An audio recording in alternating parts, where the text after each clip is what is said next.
So my name is Xander Singh. I'm a composer, sound designer, songwriter, whatever anybody needs me to be. I for about 7 or 8 years played in bands touring all over the place. The last band I was with, a band called Passion Pit. Yeah, so synth heavy band. I saw it. And then I decided I was kind of done touring and came back home to LA and kind of was wondering what I could do. So I started kind of writing songs for other artists, and then a couple years ago kind of fell into film scoring, which I've kind of found a nice little home with. So I'm mostly focusing on film scoring, but at times where I'm not working on a film, I'll write my own music. I put out a solo record at the end of 2016, I think, and working on some new stuff right now. I just put out an instrumental album of music that I wrote for a festival out in New Zealand that Childish Gambino put on, and so put out that instrumental album last week. Beautiful. But yeah, right now just taking some time off to train my new puppy, who hopefully won't give us any trouble. It's very beautiful. I gave him lots of treats in the crib. Yeah. So the correct pronunciation, because we thought it was Xander, but you tell in a different way. Oh, Xander? Xander, okay. Xander. So I'm not good to pronounce Xander. It is weird when your name starts with an X. Yeah, people don't know what to make of it. For Italian people, we don't have X. Oh, yeah. So for us, it's like, okay. I have this photo of me that it was like, and it's like the face that I did when I talk to people. Yeah. When you talk to other people that are American, I'm like, I pretend to. It's like, sorry. Absolutely. Like, but I saw that you play around with Passion Pit, and I love them. Yeah. I really love them, and I was pretty, excited. I said, whoa, how is to play around in the world? The first thing that I want to ask you, because in Italy, just so specific, to be more specific, in Italy we play in our country, never go around in the world. Yeah, because we are, we use a lot of Italian language. This is the puppy. It's not a problem. It's beautiful. So how is to play around? Playing around the world and traveling all over the place, it was something I always loved about touring. It can be kind of difficult at times to actually get out and see stuff. A lot of people say, you get to know a city by the 4 blocks around the hotel and the venue. I know. But yeah, like we were talking about Tokyo, we got a good kind of 4 or 5 days off in Tokyo, and got to just kind of explore, and that's the wonderful thing about touring. But it does get exhausting, being away from home 7-8 weeks at a time. And so I find that people either get burnt out, kind of like I did, or they find that that's their life and they always want to be on the road. And it's for you, it's hard to try to work in the world, around the world, because you have a lot of toys. That was one of the other reasons I decided to stop touring. I found myself, it had been like 2 years and I hadn't written any music. Because I have a hard time kind of working on the road, because what I do is so tied into everything around us and not entirely portable. Absolutely. And I think that it's not easy to plug it in your hotel room. Of course, I mean, like there are people that just have a laptop and that's all they make, and they make incredible music on it. But I'm more tactile. I need to twist knobs and plug in cables. And how do you feel about your kind of music and your way to do music? For you, it's I think open mind. So I use a lot of electronic instruments, but I wouldn't exactly call my music electronic. The thing that fascinates me about music is I'm always trying to create a sound I've never heard before. And so I find the challenge of taking these electronic instruments and making them sound more natural is something that I really, really love to do. And now that I'm mostly working on films or kind of sound installation type stuff, I really try to create a color palette for a specific project. And so when I get approached for a job and they might be like, send us some music, I can send you some music, but what I send you is not going to sound like what I want to make for your project. Yeah, absolutely. So I very highly tailor the sound for each project that I do. Sure. So yeah, I always find it difficult to kind of, if somebody asks me, oh, what instrument do I play, or what genre of music, I always just like to tell them that I work with sound, pretty much. Beautiful. Yeah. It's beautiful. And so what you did a lot of things. You do music film, going around and play with people, with artists, and you work with a lot of artists. What do you prefer? There is something that you prefer. Yeah. It depends on periods. You know, I tend to prefer to work alone. Yeah, it's what I want to ask you. Yeah. Mostly because my work process is very much involved with experimentation. Yeah. And it's a long, kind of arduous process a lot of the time.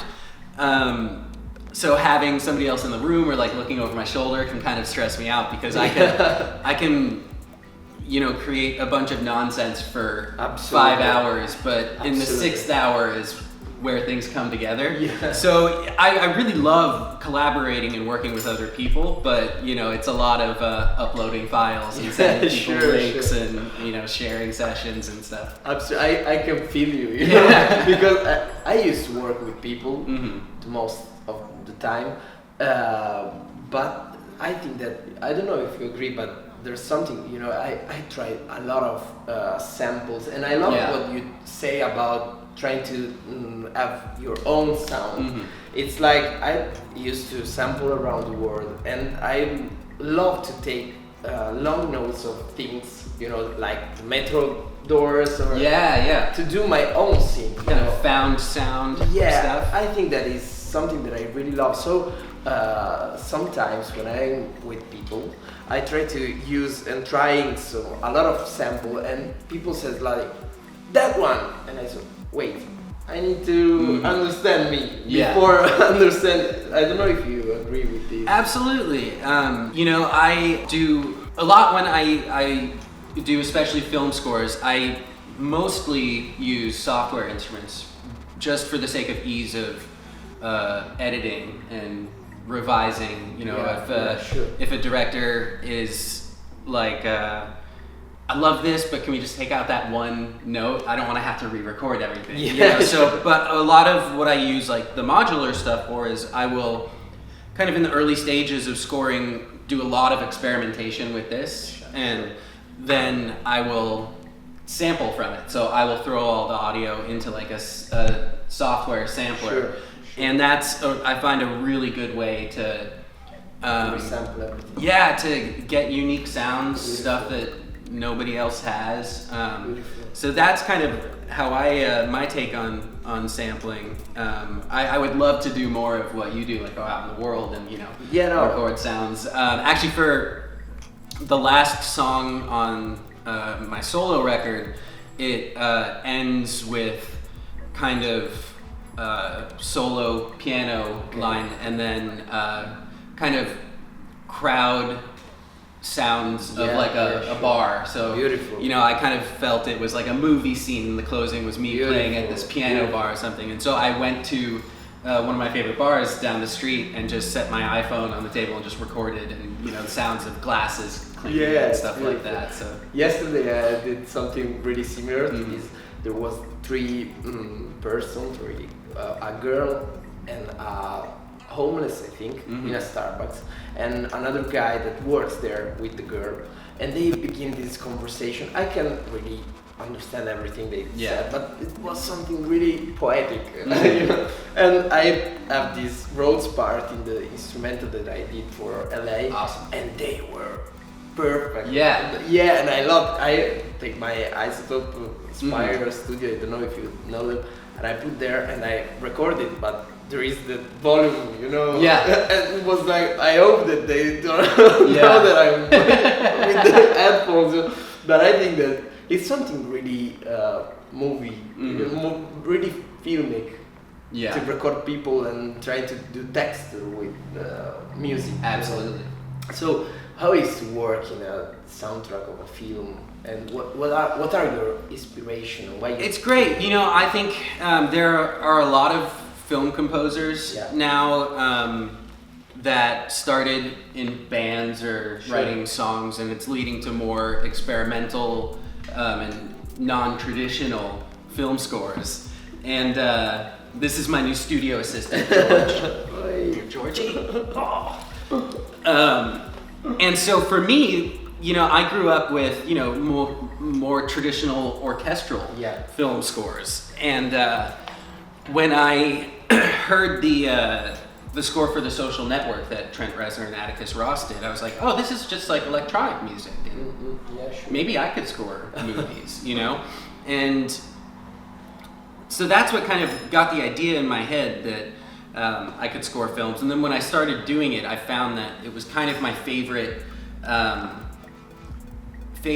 lane in which to write music, because it reminds me so much of making an album, because you're working on one specific project for, you know, 2 or 3 months. The thing that I like more about it than making an album is there's a director and there's producers that tell me, you know, when it's good enough. Because when I make records, I am always haunted after the fact, like, oh, I wish I had done something differently, but I have one specific job and part of a large team. I've found a couple times when scoring that, you know, because I'm working in service of a larger picture and there's a director that's telling me, giving me notes and telling me when it's right. When it's okay. I've had a couple directors kind of, when I thought something was great, tell me, no, it can be better. Yeah. And so at times I felt like I've really been pushed beyond my skill level. And I'm like, I don't know how I was able to write that, but it's because sometimes I have a hard time pushing myself. Yeah, sure. So that's one reason I it's really beautiful. love I think that scoring could be something that makes you, you know, grow. Yeah, absolutely. And which is the pattern? I can understand how to say it better. The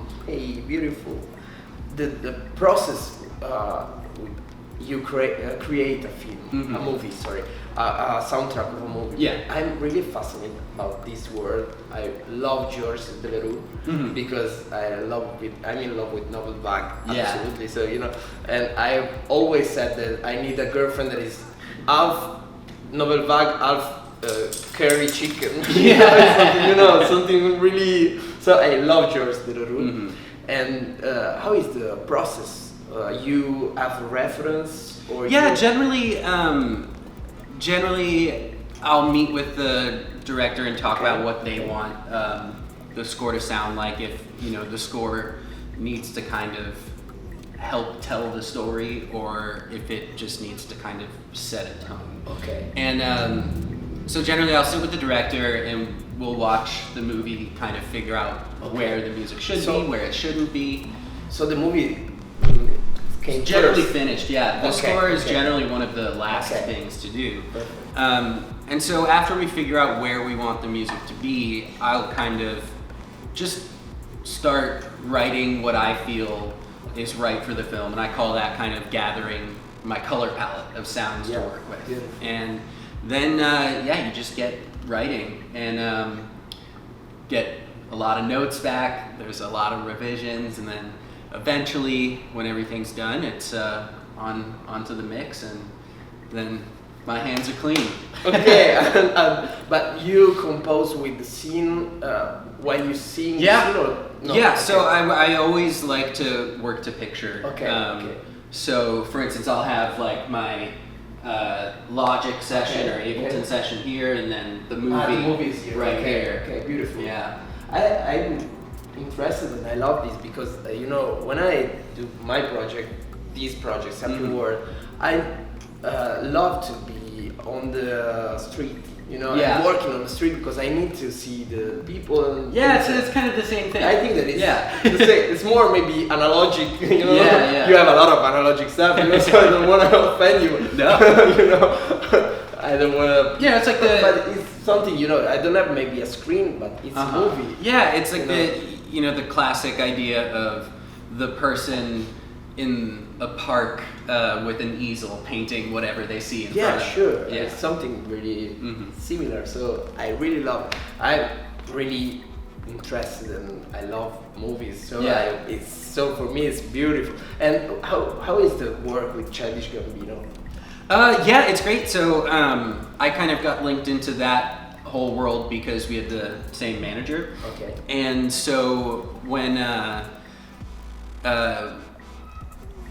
they were putting together this kind of augmented reality kind of festival in New Zealand, they also wanted to have kind of a sound installation, like art room kind of thing. And because we did the show in this big dome, they had to get the crowd in there and whatnot, and so there needed to be sounds before the show. So I made all these sounds, and it actually got put into, I think it was like a video game engine, so that they could randomly trigger kind of 30-second audio pieces, which I had done hundreds of. And then there was this big kind of, outside the dome, there's this big like red room with all this plush kind of thing you can lie in, and I had about I think it was like a 4-hour piece of just ambient music kind of playing throughout the things. People could go in there and like take a nap or relax. Yeah, it's a great kind of team to work for and work with, because it's amazing. Kind of, we know what you do, just go do it. Yeah, sure, beautiful. It's something that I really love of artists here. We saw Anderson .Paak last day. Oh yeah. Was really incredible. Yeah, the Compass Con. Okay. It was really incredible, and the feeling that I had was like they know what they are doing and where they are directed. Yeah. So I think that kind of artists have that imagination. I don't know if it's absolutely true. It's beautiful. A lot of creativity for sure. And how many times did you pass on that? You begin with the analogic synth, or you begin with I probably when I was about 18 or 19, right after I moved here, I got a Roland Juno 60, which I wish I still had, but at the time I used to find them on Craigslist for like $300-400, and if I found them for like $300-400, I'd pick it up. I loved that keyboard. Now, of course, they're super expensive, and I wouldn't pay that much, $2,500-3,000 for one.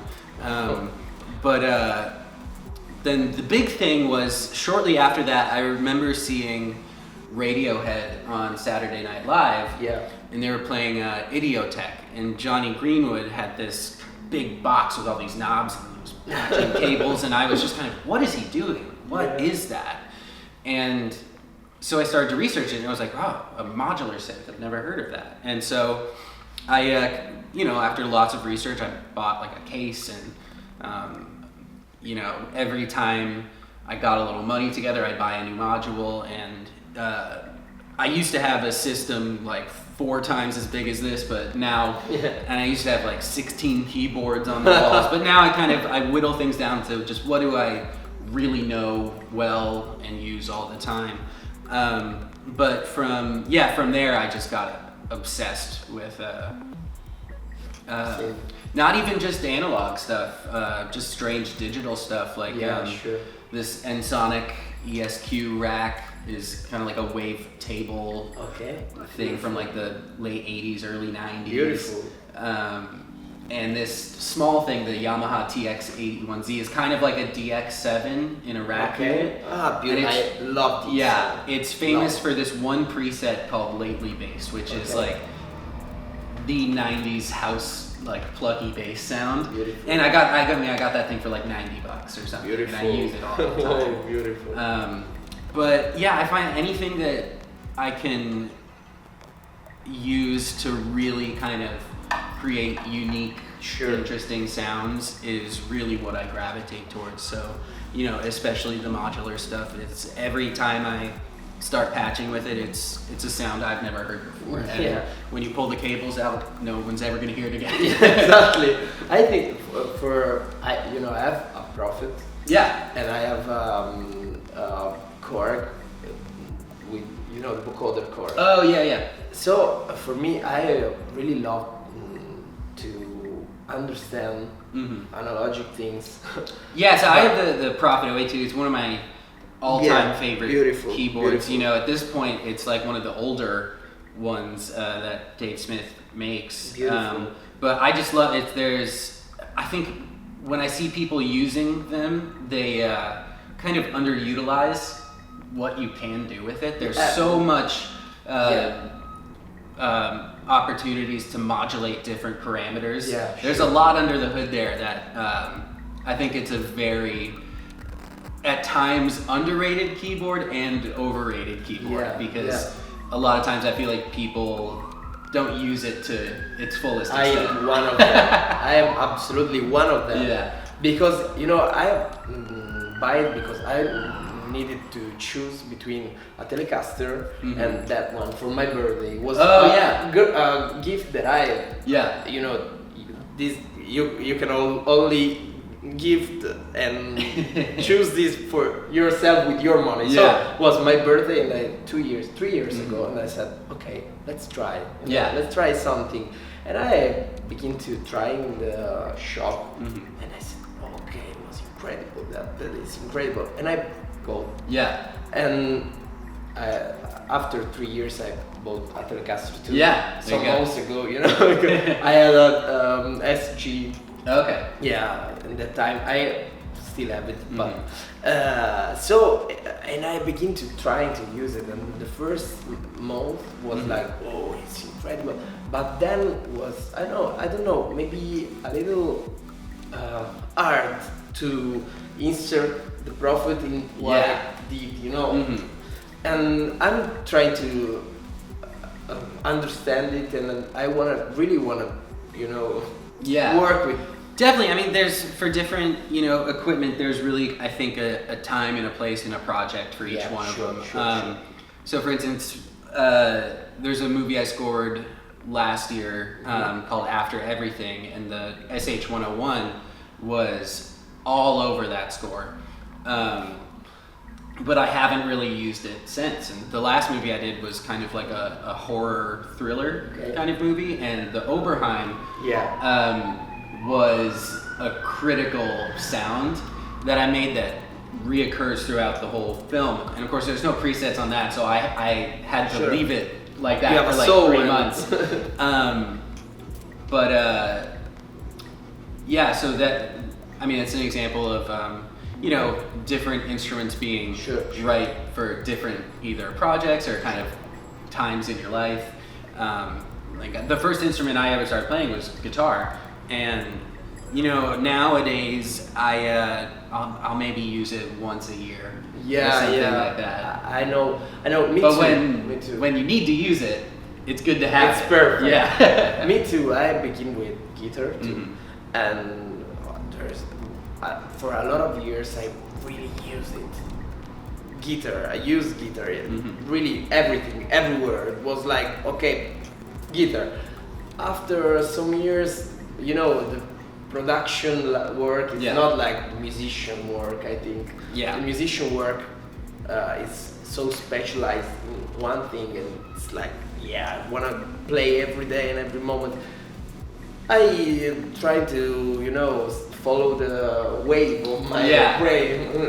I always say that if somebody asks me what instrument I play, I either tell them I play a lot of things okay, not one particularly well. Yeah, sure. Or Absolutely. I just tell them I work with sound. Yeah. It's beautiful. Sound is my instrument. Yeah. It's perfect. I think you are an engineer of sound. Yeah, it's I get inspired by two things when I write: is sound and melody. And so it doesn't matter what I'm using to create it. Sure. If it's just something simple like a piano or if it's something crazy like something I'm here. It gets to that point where it's almost hard to explain, you know, like why when you hear something, it grabs you. If it's the warmth of a sound or a pleasant feeling that a melody gives you, or a sad feeling, you know, you don't know it's right until you get there. Beautiful, you know? Absolutely. Yeah. And do you think that digital synth, you know, digital presets, serum, or omnisphere, are propedeutic to learn how to move that things or not? It depends on the software synth. For instance, we were just talking about the Juno 60. Yeah. The reason why I wouldn't ever buy one for the crazy prices they are now is there's a great plugin that models it, and it's like $80 or something, and it sounds similar, perfect. You know, it sounds, you can't really tell the difference, and it's laid out the same way. So as I learned synthesis on the Juno 60, which is a very simple synthesizer, that was because it was very accessible to me, you know, it was affordable. But now people can get, you know, like the Juno 60 plugin, and it's like, I think $80, and you have everything you need to learn there. Yeah, I mean, you know, I'd say more than half of what's in my modular system is digital. Yeah, you know. The analog aspect of it is how you interact with it. Yeah. So for instance, I have these two modules which are chord generators. Okay. And so depending on how you modulate them or set them, they're gonna spit out note values to create a chord. And you know, so technically it's a weird interaction where the module is giving me the chord progression, but how I interact with the module is how the chord progression is going to change. So it's almost like a writing partner. Yeah, in a sense. Beautiful. Yeah, and it's the people that you need. Yeah, exactly. These they are don't judge you. Yeah, the collaborators that I'm comfortable working with. It's very nerdy. Yeah, but it's beautiful. Yeah. No, because I've asked you this because I have noticed that, you know, I began with massive. Yeah, massive is a great sense. Yeah, I think that it's very something that you can, you know, you can learn. Yeah, it's kind of a nuts and bolts synth. I mean, there are some things about it that I still don't understand, but speaking to film scores actually, there's a film score I love for this horror movie, It Follows, by this composer named Disaster Piece. And I watched like an online tutorial or online class he gave, and nearly every sound in that score is from Massive because he's just mastered it. But listening to that score, you wouldn't think that. Sure. Yeah, that is. I think that is Massive more than Serum, in my opinion. Is more. You have more possibilities. I don't know why, but I think that there is. Maybe it's the sound is less beautiful. Yeah. You know? But it's more original. Maybe I don't know. I don't know if it's possible to speaking and talking about original sound in Massive or in Serum, but I think that Massive is more, you know, more various maybe. Yeah. In Serum, you will have the same sound that. You know, all the time. Yeah, you know, it's if you were to sit down at a piano with somebody, and you just hit one note and then the other person hit that same note, it's gonna sound not identical, but pretty much the same. Sure. But if you walk up to a synthesizer with another person and just say, make a sound, you're gonna end up having completely different sounds. Sure. And as much as I love just a nice soft solo piano, there's only so much you can do with it. but then that lends into how when you limit the amount of sound to work with, that's when your melodies and your chord progressions have to be the really creative part. Whereas, I could just spit one note into this thing and make the craziest sound ever with just one note. But what do you think about? I don't know if you agree. I want to know your opinion about this. I think that you before you were talking about the thing that you play a lot of instruments, but not one particularly well. Exactly. So I think the same, absolutely the same thing. So I'm really trying to be more original without part. I prefer to call a musician when I need I study piano. Yeah. So, but when I really need a part of piano that is beautiful, incredible, I prefer to call a musician. Yeah. It's not. So I think that to make music that is really original, and I think that you really do the same absolutely better than me. It's like you really found a way to have something that it's not replayable. When I work with a keyboard or a piano,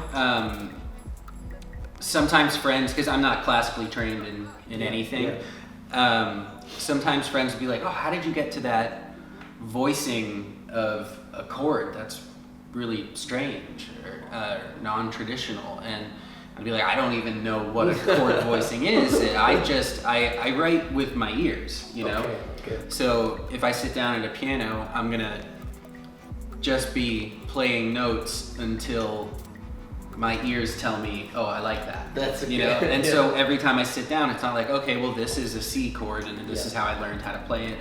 It's very much just in the moment. When does it sound right to me? And whatever I land on that sounds right is what I'm gonna go with. Perfect. So you are moved by your feelings, your taste. Absolutely. Beautiful. And you don't have a particularly background, classical background, harmonic background? No, we had a piano in the house I grew up in that nobody really played, but I started, and I'm unashamed by this. My favorite band in the world is Coldplay. I love them since I was like a little kid. Okay, that's good. Some of the later stuff I'm not too into, but all I wanted to do, I was probably 12 or 13, was just learn how to play Clocks by Coldplay on the piano. And so I asked my mom for piano lessons. The piano teacher came over and I was like, I want to play Clocks by Coldplay. Can you teach it to me?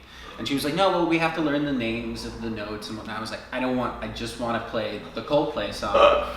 And I never took another lesson. And I ended up learning it on my own.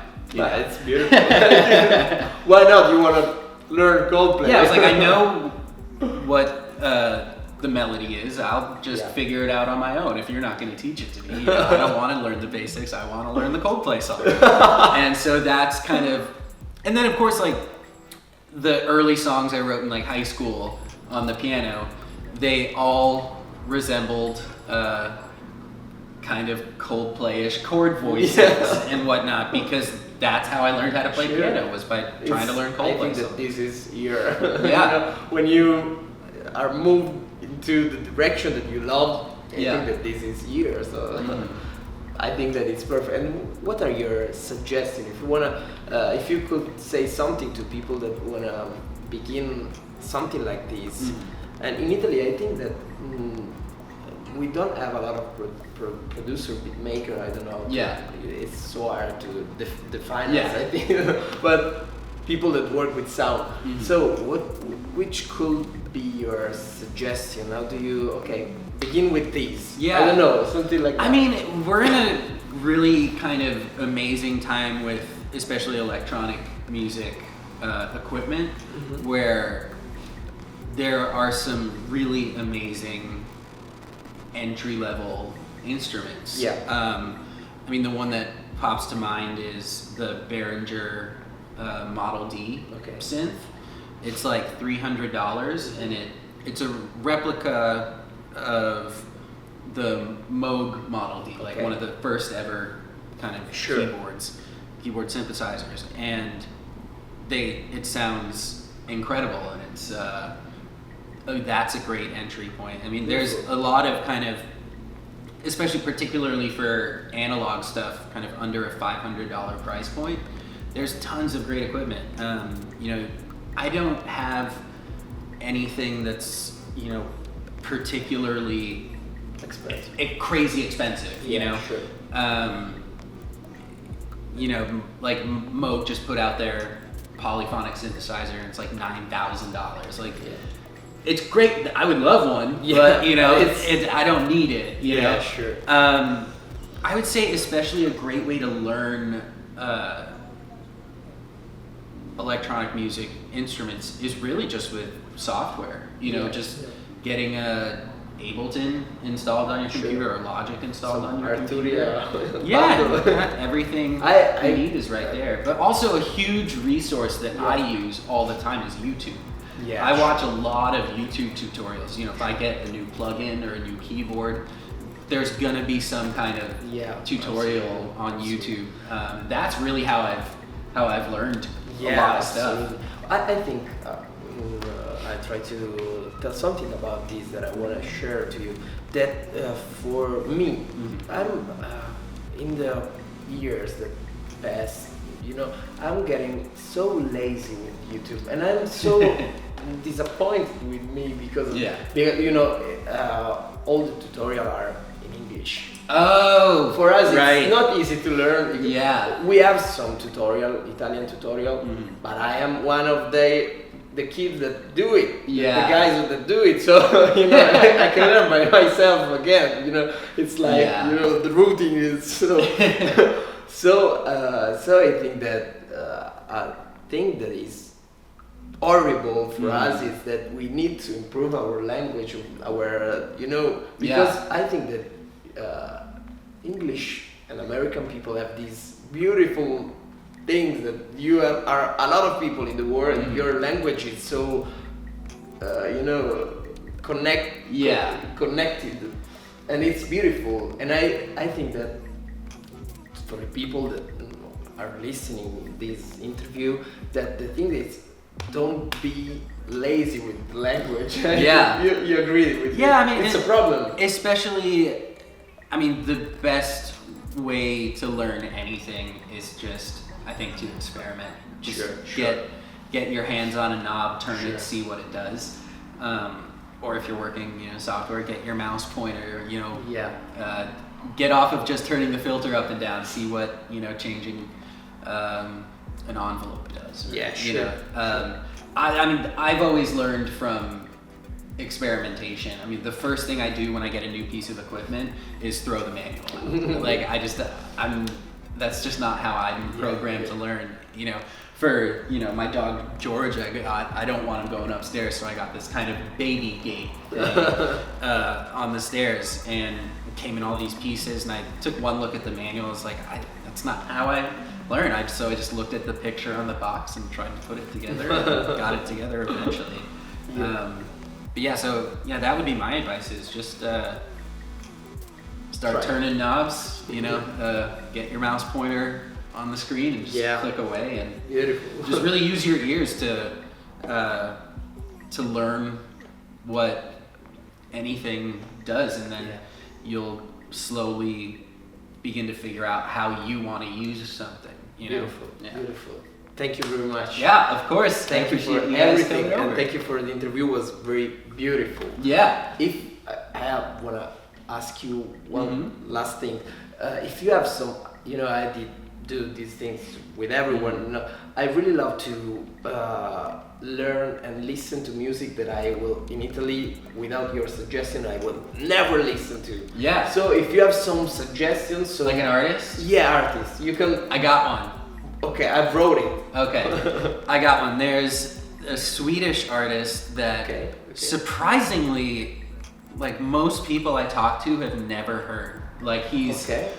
And I remember I met someone from Sweden years ago, and I asked, like, do you know this guy? And he was like, yeah, he's kind of like the guy that in Sweden that like your mom really likes or something. Like, he's not cool to like or something, but he's an incredible musician. He's fascinating story. Like, started playing in like world-renowned orchestras, playing violin when he was like a teenager, and then he plays every instrument on his records. He mixes his own stuff. He masters his own stuff. It's just all him, and the talent level is insane. So his name is Salem Al Fakir. Yeah, so apparently he's only like really big in Sweden. Beautiful. But he's one of my favorite. I will listen. Yeah, I love introducing people to his music because also his records just span so many genres. Like, he is like a weird. One of my favorite records of his, it opens with this like beautiful string piece, and then it goes into like a very soulful pop song, kind of like a 70s kind of funk thing, and then there's just randomly like a 1 minute instrumental like house track. Whoa. And it's just insane. Yeah, it's his records are really kind of like just randomly turning the radio dial to different stations. But yeah, I'm excited to hear what you think about it. Absolutely. Let me know. Absolutely. Thank you very much. Awesome. Again. Thank you guys. Bye, guys.